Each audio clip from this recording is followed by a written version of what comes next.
Welcome to the InvestNest Real Estate Investing Show.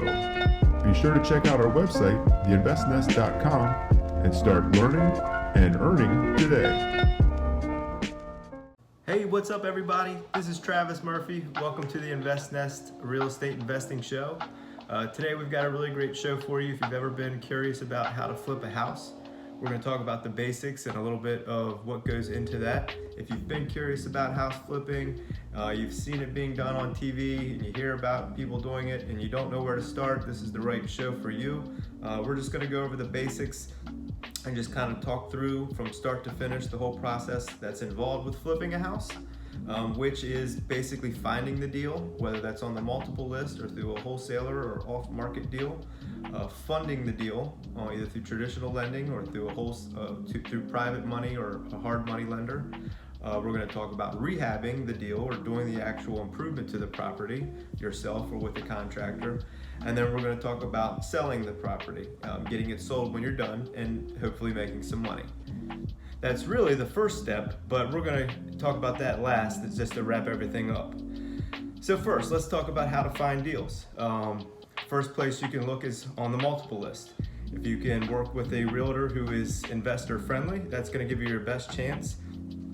Typically the type of house you would find for sale on the multiple list that would suit a flip would be a bank-owned property, otherwise known as an REO.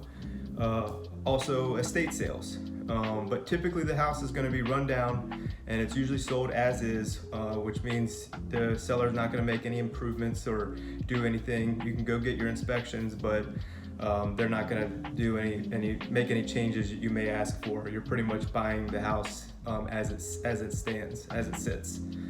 And this means that the seller is usually motivated for a quick sell, which is why it's typically priced below market value because it needs work, but they're not going to do anything to get it fixed up and ready to sell. So they're just selling it as is, and it's priced accordingly to move quick.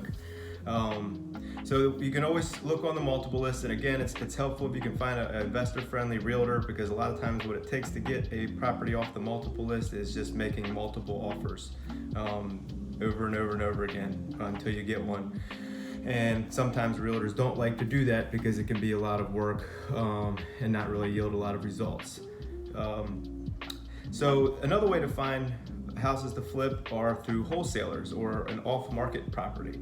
And an off-market property is basically a house that's being sold not through the multiple list or through a realtor. And a wholesaler is somebody that connects a buyer of a home with a seller. They pretty much find the deal, agree to a price with the seller of what they're willing to take it for, and then the wholesaler will go out and shop it to his network of investors to see who he can get the most money for, and he basically makes the difference of how much the seller agreed to accept and how much he can sell it for through his network of investors. A great way to find wholesalers is to go to your local real estate networking meetup. There's usually a handful of wholesalers there. Talk to them, get to know them, talk to some people that they've worked with. Not all wholesalers are created equal, so some you'll find can bring better product, and others may not have deals that always pan out. But it can be a great resource because you can find really good deals through wholesalers. And you can even attempt to wholesale yourself, which is basically going out and trying to find a distressed property and a seller who needs to sell quickly and doesn't perhaps have the money to fix the house up and sell it to get the most value out of it, but they need to sell it fast for whatever reason. And you can do this through sending out mailers, knocking on people's doors. You probably want to get a little bit more experience with this stuff before you attempt that on your own, but it's certainly something that you can do. So now you found the deal. The second thing is funding it. There's several ways to fund the purchase and rehab of a flip. Number one, you can go through traditional lending, but you got to be careful. There's certain types of loans that are meant for rehabbing, but they usually include a clause that says you're supposed to use the property as your primary residence for a certain period of time before you sell it. So if you're planning to buy something, fix it up, live in it for a while, and then turn around and sell it, this could be a good path for you, a good option for you. And those are considered rehab loans or 203K loans, they can be called sometimes. So if you can get pre-qualified with a lender, that's really helpful, because then when you find a deal then on the multiple list, you can make the offer and you've already got the pre-approval in hand to submit with your offer. Another way, and a more common way to fund for flipping, is either if you have your own money, which is cash, that's going to give you your best chance. But if you don't have a ton of money sitting around, there's what's called hard money lenders, which are basically people that will give you money to do a flip at a little bit more expensive fee than a bank typically would. So there's more risk involved with it for them, so they charge a little bit more to offset that risk. But they're familiar with flipping, and they're going to check your numbers to make sure, and they're going to check the property, they're going to underwrite the property to make sure that the deal looks sound, but they know what they're doing generally. So if you find a good deal and you can prove to them that you're able to rehab the property and flip it, and the numbers check out, then they'll give you the loan. So hard money lenders are a great way, and again, they can be found through local networking events, as well as on the InvestNest website, theinvestnest.com. And so a third way to fund deals is actually partnering with people. So you may find somebody who's interested in making some money on their money. They like the concept of real estate, rehabbing, flipping, but they may not have the time. They may have a busy schedule with life, kids, career, but they may have a bunch of money sitting in the bank. They've already got some in the market perhaps. They want to diversify, and real estate is a great way to get returns out of existing cash. So partnering with somebody that may have money, or even a home equity line of credit, can be a great way to fund deals. Now we've talked about how you can find deals through the multiple list and off-market deals through wholesalers, and we've also discussed funding them either through traditional financing or partnering with people or hard money lenders. Now the third step in flipping a house is actually getting the work done. If you have experience in contracting or home improvement, that's great. That's going to give you your best bet. If it's something that you can do on the side in the evening and the weekends, in addition to your day job, if you're confident in your ability and you know what you're doing, that's going to give you your best margins as far as profitability. But if you're not, it's critical to find a good contractor to work with. So there's lots of contractors out there. Not all of them are geared towards working with investors. Majority of the time, home improvement contractors work directly with consumers or customers, so their markups are different and their processes are different. But if you can find a contractor who works with investors, or an investor-friendly contractor, that's key, because he knows what you're going for. He's going to know what it's going to take to get the property sold. You don't want to go too high end with things. You don't want to go too low end with things.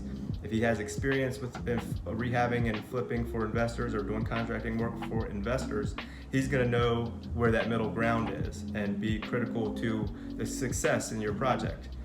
You're going to want to vet the contractor. Make sure you talk to some of his other clients, whether they're homeowners or other investors.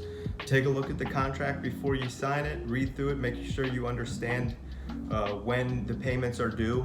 You just want to make sure you're comfortable and understand all the details of the contract and when the contractor is to be paid. And another great tip to working with contractors is actually to bring them in on the deal. So if you have a contractor that you've talked to and feel comfortable with, it might help give him a little incentive, or them a little extra incentive, if they're getting a cut of the profit. Everybody works a little bit harder if they feel like they're getting a piece of the pie. But yes, you can partner with contractors as well, and it can be a great relationship going forward for flipping more houses than you could do perhaps on your own. So the last step is now getting the property sold. So ideally, you're going to put it on the multiple lists, and you're going to want to work with a real estate agent. Now this time it doesn't necessarily have to be an investor-friendly realtor, but if you worked with one to help you find the deal, it probably is going to make sense to work with that same realtor to help you get it sold. You know, it's a good relationship to establish. And if you've got a good realtor, that's going to go a long way with helping you make sure you have the house priced right for a quick sale, and is going to help you get the whole process expedited. Now, getting the price right brings me into the fifth point, or the fifth step, which is making money. And this is the most critical component to flipping a house. And what the basis of this is making sure you know your numbers. You know, we just talked about the realtor and how he can help you determine what that resale value is. Well, we're talking about this at the end, but really the selling of the property and knowing your numbers is the very first step. Before you start making offers, when you find potential houses to flip, you need to run the numbers. You need to analyze them. You need to know the numbers. You need to find out how much it's going to sell for when it's fixed up. You need to know how much it's going to cost to fix it up. And you need to then factor in also all your costs of financing. So you've got, whether it's private money or hard money, you've got your points and interest. Same thing with a traditional loan. You got to factor all those costs in, and your carrying costs. How long is this going to take you? 2 months, 4 months, 6 months? Well, there's interest payments most likely going to be going out, so you need to factor that in too. So if you add all these things up, these are your hard costs, and you back that out of what you can sell it for, that's pretty much going to tell you how much you can pay for it, right? So the difference in between the two is going to be what your profit margin is. So if you start at the end on what you think the house is going to sell for, which again, talking to a realtor is going to be critical, you work backwards. You back out all your closing costs, both on the acquisition and the disposition or the sell. You got to factor in your commissions. You're going to factor in your carrying costs and your financing costs. You're going to factor in your improvement costs. And again, why having a good relationship with your contractor, if you're not the contractor, is key, because he can help you determine those costs realistically.